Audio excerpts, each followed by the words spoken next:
Welcome to I Know a Guy Bicycles, hanging out with a guy series. Hey, I'm Justin, the guy. Today we're just gonna do some shop work and put this bike back together.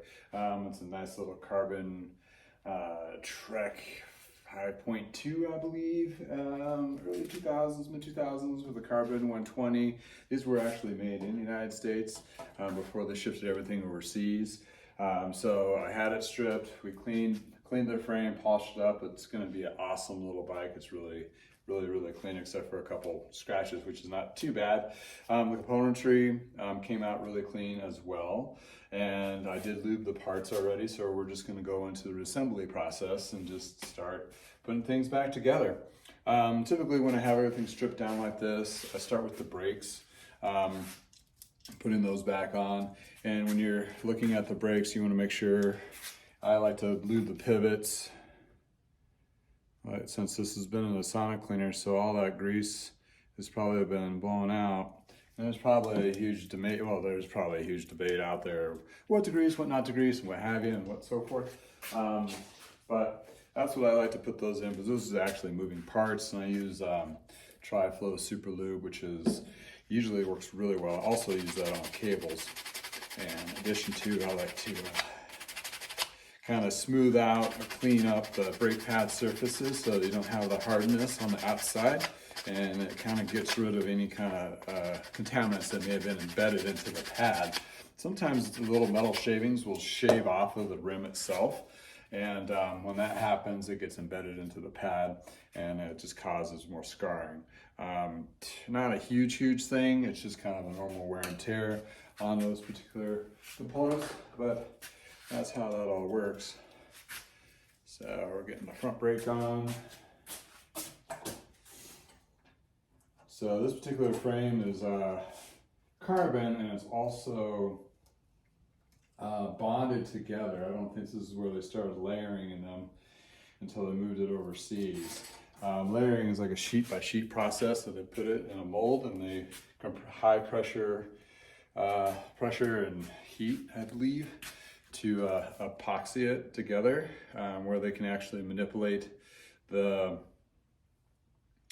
strength, the stiffness, lightweight, all those things. Carbon is really interesting material because it's the engineer's playground. Limitations are really less on that than using other materials like aluminum.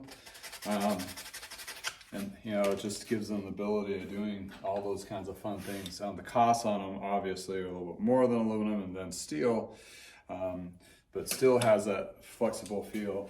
Aluminum's a little bit stiffer, and so forth.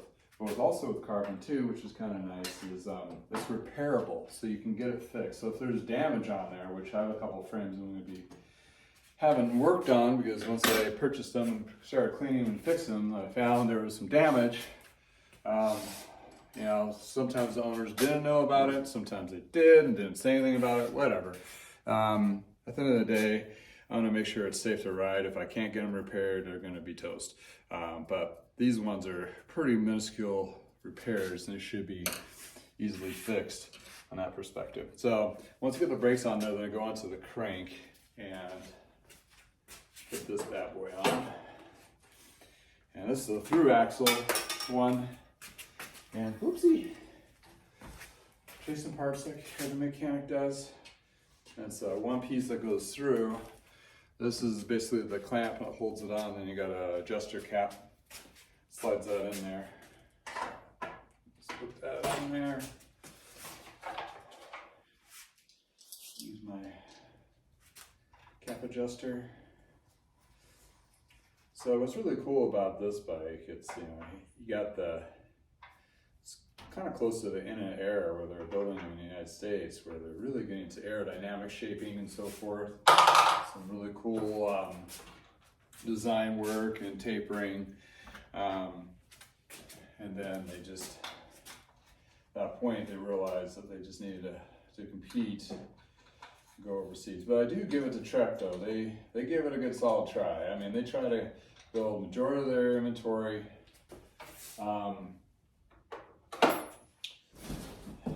Fork, bumping the boxes I put up as a backdrop so you can see a little better. Yeah, so that was their goal, is trying to build majority of their inventory bike-wise in the United States. And they were doing that till mid-2000s and just couldn't compete, or decided to make the move, and there's several speculations of why. This is the cable guide that goes underneath. I like to put a little bit of lube on the threads, but there's a lot of contaminants underneath here. So I like to put extra lube like on the crank, all the bits underneath here, because you know, this is where all that road splatter, road water, gunk comes up. And I've seen a lot of these bolts underneath rusted. So yeah, there's a little bit of grease to it. It keeps it from getting too contaminated. Now I'm lubing the pivots on my front derailleur. And basically I'm just setting these parts in position. So once I get into adjusting and ready to go,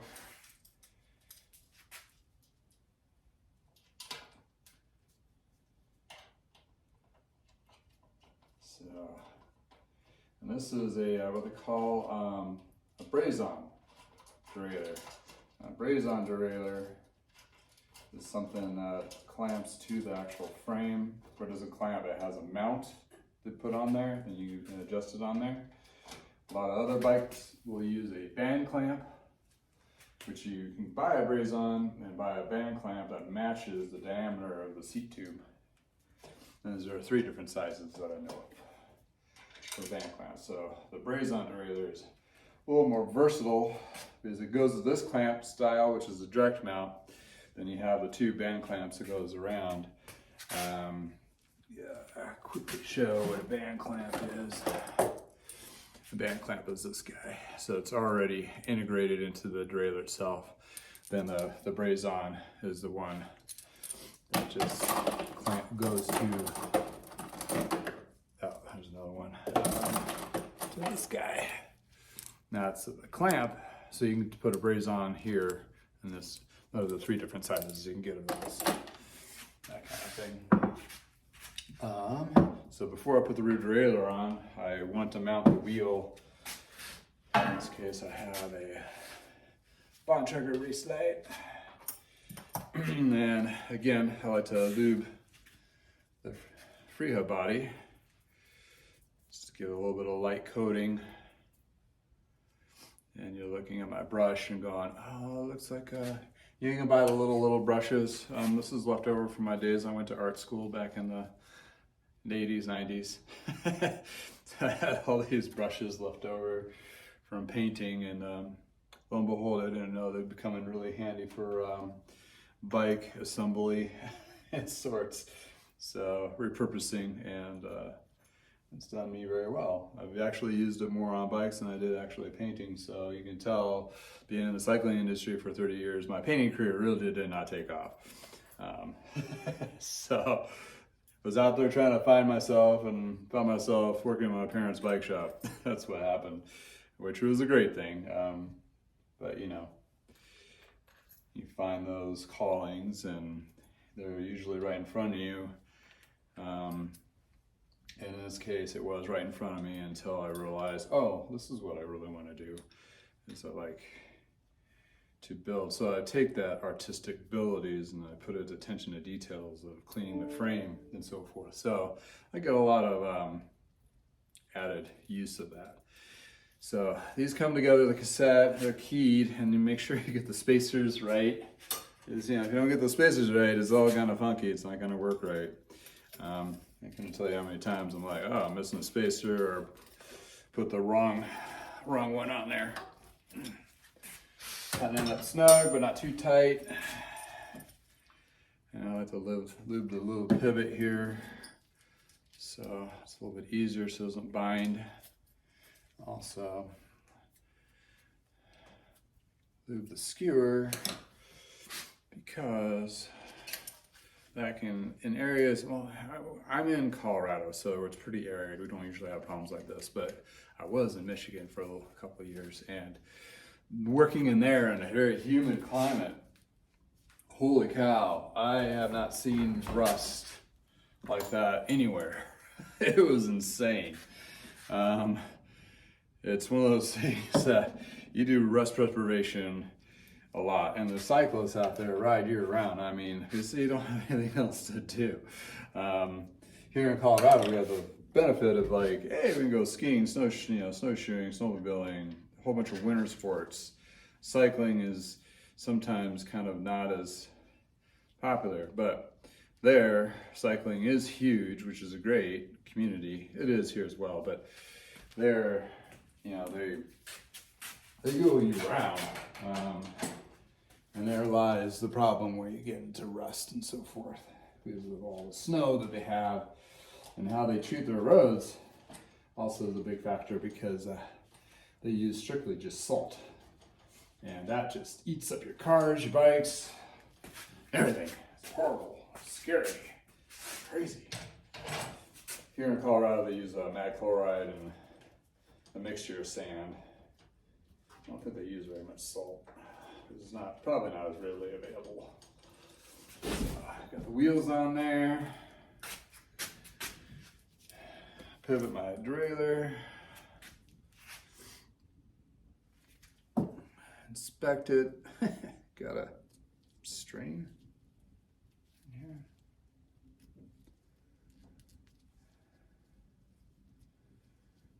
There we go. And I like to pivot. Glue the pivot points and the spring, give it a little coating. You know, people might say attractive, but it's better to have it be fluid.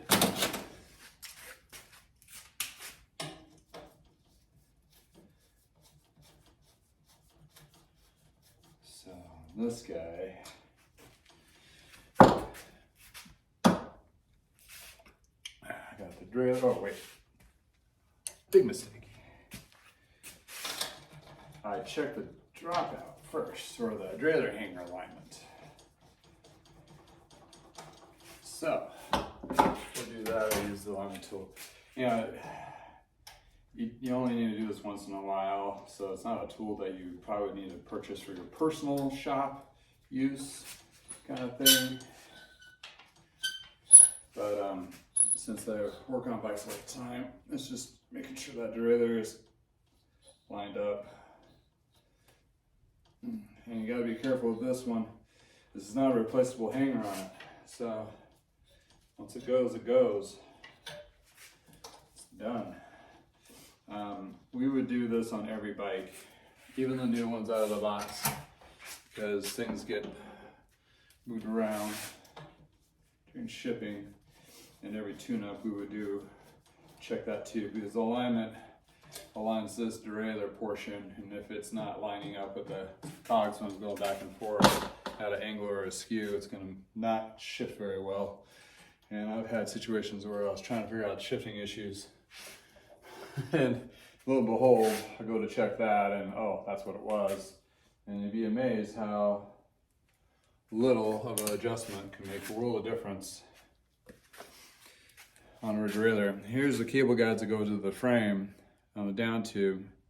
And when I have these, I do clean these in the sonic cleaner and also re-lube them so they're easy to adjust freely, because you want to have the ability of doing this while you're riding or when you're out on a ride to adjust your cable if you need to do a quarter turn to tighten or loosen that derailleur cable, or yeah, the cable. So if you get these guys all stiff, it's like you can't do an adjustment. And for the front derailleur, you only have this guy to adjust it besides pulling the cable. The rear derailleur has its own here too, so you can adjust it in two places in the rear derailleur. But the front, this is your only guy you can adjust it, micro adjust. So get this guy back on there. All right, I'm running out of parts, which is good. I sonic cleaned these shifters and lubed them because they were sticky. And putting these guys back on This bar is pretty unfortunate. Fortunately, this bar has markers on it here. A lot of times they don't, and if it doesn't, here's the trick we used to use is a flat ruler. It goes underneath, and then you can kind of measure and guide where you want to position it at to match both sides, so you don't have one shifter up and another one down. And this guy, I'm not going to do that, but I need to visually look at the line marks and put it on accordingly. And this guy here, see if we can do it from this angle. Let's see, I'm not out of the camera shot. Tighten it back up.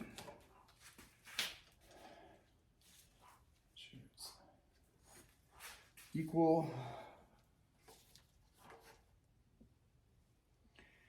And these shifters also have a stop, and this is an aftermarket stop, and it puts it more of a short reach. This is a women's specific, or somebody on this is riding this is a women's specific rider, so she had those added to it, and that actually pushes the brake lever down. So if I pull these guys out, they would go all the way out. But that's just really designed for a shorter reach, for a shorter hand. So the question is, this is a smaller frame. I believe it is a 50, which is marked down there, centimeter, which is shorter, and the bars are 40. My height, I'm 5'11". The bars width on this for me are usually at 42. I usually try to match the upper body on that. So if you had really broad shoulders kind of thing, you want to do wider bars, because that is your position in this position here, and then you mess with the stem for length going this portion out and forward. So yeah, that's weird. Anyway, hidden jokes inside my brain. So got all the bits on there, and it looks like the last thing I need to install is the bottle brazons.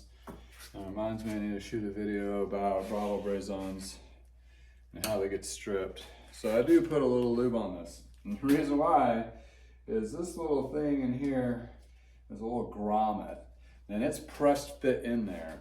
So how that pressed fit can get compromised is, one, is this gets rusted up in there, and then when you go try it out, it strips out the threading, and that grommet is kind of compromised and basically SOL.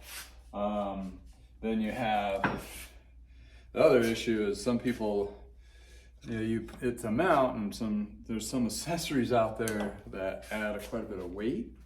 I mean, this is really only designed to have the weight of a torque of a water bottle, and a water bottle in itself has pretty much a significant amount of weight. It's water or a liquid. So that puts a lot of torque on this point here, forward and aft. When you add heavier accessories, of course some e-bikes mount to here as an accessory upgrade, which puts a lot of stress on these guys, and they'll eventually be compromised. What compromise means is when you throw it in there or tighten it up, that grommet loosens up and it just spins. Then you can't get the bolt out.